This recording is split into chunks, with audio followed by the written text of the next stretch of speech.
रुखसेनाबेन पटेल है यहाँ पे, है ना, कि पिछले 15 दिन से unbearable pain start in the stomach, rib end back pain. एक इंपॉर्टेंट बात मैं आपको बता रहा हूं कि बॉडी में कहीं भी पेन है तो गर्म पानी में अगर आप बैठ जाते हैं, इतना गर्म कि आप जले ना, लेकिन इतना गर्म कि आपको अच्छा खासा गर्म लगे, 40 degree Celsius for most of the people, it soaks the pain, वो पेन को सोख लेता है। वो जहां पे पेन हो रहा है वहां पे ब्लड सर्कुलेशन बढ़ा देगा, ब्लड सर्कुलेशन बढ़ा देगा तो पेन का जो मेन कॉज है,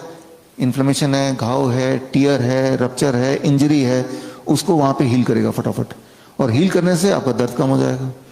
तो ऐसे लोग, इंक्लूडिंग रुखसानाबेन पटेल, ऐसे लोग आपको अपने घर में हॉट वाटर इमर्शन टब रखना है, जिस तरह से बहुत लोग फर्स्ट एड किट रखते हैं, है ना, इस पे इन्वेस्ट कीजिए, हॉट वाटर इमर्शन का टब लगाइए। और ऐसे में जैसे कुछ पेशेंट हैं जिनको पेन रहता है तो उनका हॉट वाटर टब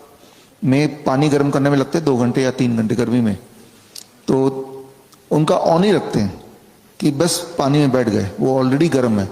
12 घंटे गर्म है, फिर रात को बंद कर देते हैं, सुबह 5 बजे फिर ऑन कर देते हैं। तो वो उनकी इमरजेंसी मैनेजमेंट है, राइट। तो हालांकि बिजली खर्च हो रहा है, पानी गर्म करना पड़ रहा है, इतना पानी इकट्ठा करना पड़ रहा है, लेकिन इन कंपैरिजन टू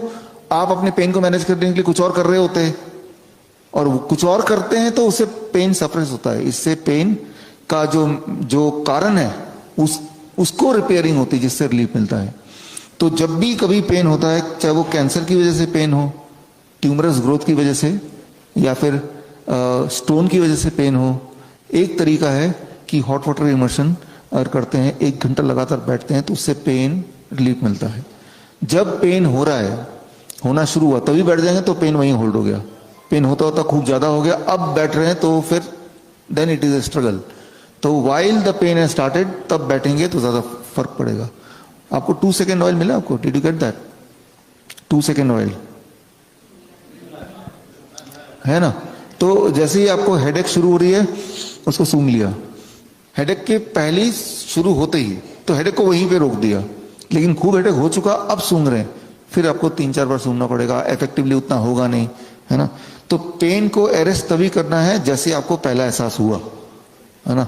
तो ये पेन मैनेजमेंट के लिए आपको थोड़ा अलर्ट रहना है, थोड़ी कोशिश करनी है, और ताकि ऐसा ना हो जाए कि इतना अनबियरेबल हो कि आप बोलेंगे इंजेक्शन लगाओ,